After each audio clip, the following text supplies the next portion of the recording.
afternoon, and thank you very much for this invitation to present the Euratom basic safety standards, and in particular the radon requirements in there. I have heard the directive mentioned already several times by my previous speakers and also in their introduction. So let me introduce myself. My name is Stefan Mundigl. I'm working for the Radiation Protection Unit of DG Energy in Luxembourg, and we are responsible for the policy and legislative part in the area of radiation protection. Our work is based on a treaty from 1957, the Euratom Treaty, a rather old animal. There, some wise men in the 50s already sat down and said that we have to establish uniform standards to protect workers and the general public from ionizing radiation. At that time, it was meant that this is in the use of nuclear energy or in the use of nuclear in different areas, but it came later clear that this can also be used to extend the purpose for other use of ionizing radiation, and it has been extended to the protection of patients and for different areas like natural radiation. Based on this treaty, based on the Article 2 and Article 30 of the Euratom Treaty, the European Commission is asked to develop and to develop basic safety standards which ensure the highest protection of workers, members of the public and patients against the dangers arising from ionizing radiation. And the first directive has soon after the Euratom Treaty been adopted in '59 and then regularly updated. I think the list is more or less congruent with what Tony showed you before. It's based on new ICRP recommendations whenever they came out. So we amended the basic safety standards in 62, 66, 76, 80, 84, 96, and the latest one in 2013, the one I will be speaking about. These new basic safety standards are still supplemented by a few additional elements, a few additional pieces of legislation. Emily mentioned the Drinking Water Directive, which was recently published on radioactivity in drinking water. There is another document which is currently being reviewed. This is a document on the food and feed. We are currently revising our regulation on maximum permissible levels of contamination in food and feedstuff after a nuclear accident. And finally, we have legislation in place for the rapid information on a nuclear emergency or accident via ECRI, and an information system on the data which can be transmitted in case of an emergency, the EURODEP system. Coming back to the 2013 revision of the basic safety standards, I'm not sure why Tony is saying that we are not based on ICRP, but we took ICRP as one of the driving forces to make a review of the current, at that time current legislation, and we wanted to take account of the latest scientific findings and recommendations, in particular the one which has been published in 2007 by ICRP. We wanted to take all radiation sources into account, especially the natural radiation sources, which is the topic of this workshop. We wanted to cover all exposure situations. Sorry, that's striked out now. We wanted to integrate in one document the protection of workers, patients and members of the public, and to a certain extent the environment. And we wanted to harmonize to the extent possible numerical values, which with other international standards is particularly the IAEA standard. But we took this opportunity also to consolidate all existing pieces of legislation we had.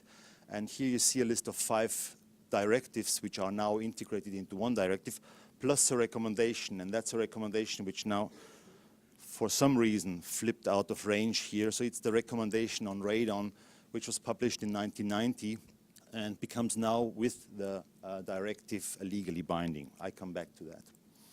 So this is the official journal of the European Union where this Basic Safety Standards Directive has been published. This was shown already by Emily. The important thing is here, the important thing is here that this is legislation. So that means that European member states are obliged to transpose this into national legislation and to implement it after transposing it into legislation.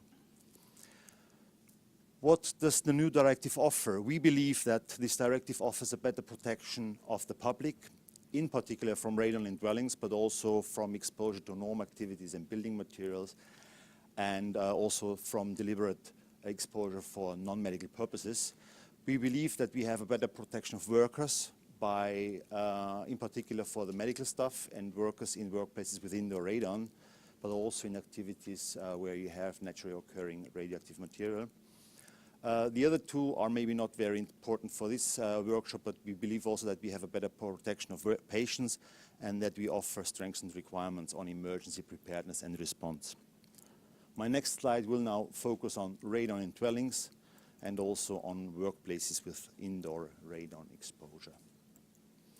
Radon in Europe, that has been mentioned before. You see this map. It's a map drawn up by our colleagues from JRC in ISPRA. They are trying to get together radon measurements from all European countries. You see different things. One is that the density of dots is very different, and also the color of dots is very different. So different European countries have different issues with radon. Being fully aware of that, we thought it would be useful to put that into the basic safety standards to have a common denominator where we start from. That brings me now to the basic safety standards, and I'm afraid to look into radon, it is the best to start reading at the end. So you start reading Article 103 first, and then it would tell that the member states shall establish a national radon action plan addressing long-term risks from radon exposure.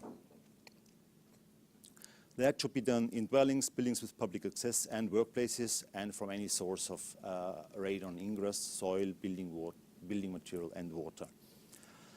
We have an Annex 18, which is very explicit on what should be covered by this National Action Plan. I come back to that. And we request that there should be appropriate measures to prevent radon ingress into new buildings, for example, through specific requirements in building codes. That was also mentioned by Tony. That's a specific requirement here in the EU BSS. And finally, we asked to identify areas with a significant number of buildings expected to exceed the national reference levels. This, I think, you call also radon-prone areas, but we had to take this out. I'll show you the requirements which are listed in the Annex 18 on the National Action Plan without going into detail. I just have highlighted here a few. The first one is that there should be a strategy for conducting surveys of indoor radon concentrations. So you see, Tony, surveys the strategies in our directive are below an action plan or within an action plan. There is also second, the request for delineation of areas of these radon-prone areas, and so on and so forth. I don't want to go into detail of the others. There is another part for this list, so there are in total 14 requirements which are listed in this Annex 18. If you go a bit before in the BSS, you will come to Article 74, which is about public exposure to indoor radon. And there is a requirement to establish a national reference levels for, to establish a national reference level for indoor radon concentration of maximum of 300 becquerel per cubic meter, which corresponds to the maximum value EMILI promoted from the WHO. We asked to identify dwellings with radon concentrations exceeding this reference level, and there we can only encourage radon-reducing measures, as these houses are private houses. We cannot enforce any radon-reducing measures. And we request that there should be information on a local and also on a national level on the associated health risks, on the importance of performing measurements, and on possible technical means to reduce radon concentrations in these dwellings. What about radon in workplaces? We come again a bit before in the BSS, so Articles 54, 25, and 35. Article 54 is also requirement another establishment of a national reference level for indoor radon concentration in workplaces, which is the same. So or has the same maximum, I have to say. So the national reference level for workplaces should also be a maximum of 300 becquerel per cubic meter. That's a difference to the international BSS. We require that radon measurements in workplaces are made in areas identified in accordance with the National Action Plan, which means in your radon-prone areas, and in specific type of workplaces which are also identified in your National Action Plan, meaning drinking water supplies or caves or wine cellars or whatever you can imagine in this area where you have high radon concentrations. There is one specificity. If in your workplace you measure radon concentrations above the national reference level, and despite all the measures you can introduce to optimize, they still stay above the national reference levels, we ask for notification as something which is similarly managed as a planned exposure situation. So there is an Article 25.2 which asks for the notification to the competent authority of an existing exposure situation. And then we ask for a second evaluation of the situation where we ask for the assessment of the dose, the annual dose to the worker in this specific workplace. And if the dose is below 6 millisievert per year, we think that it's enough to keep exposures under review. But if exposures can reach higher than 6 millisievert per year, we ask that the situation is managed as a planned exposure situation and that the appropriate requirements on occupational exposure apply. That's what I have about. There are no more other articles on radon exposure in the BSS.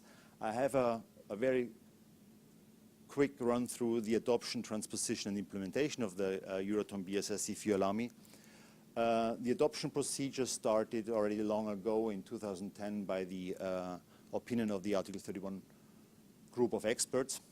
Then there were a couple of other steps, and that culminated in the publication of the directive on the 17th of January 2014.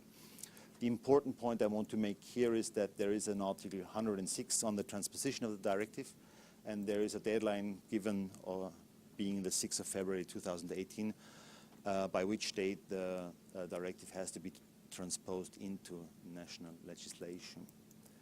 I want to bother you with another article of this directive. This is 106 again, but the third paragraph, saying that member states shall communicate to the Commission the text of the provisions of national law, which they adopt in the field covered by this directive. And there is a whereas, the whereas 53, which says that this information which shall be given to the Commission shall be,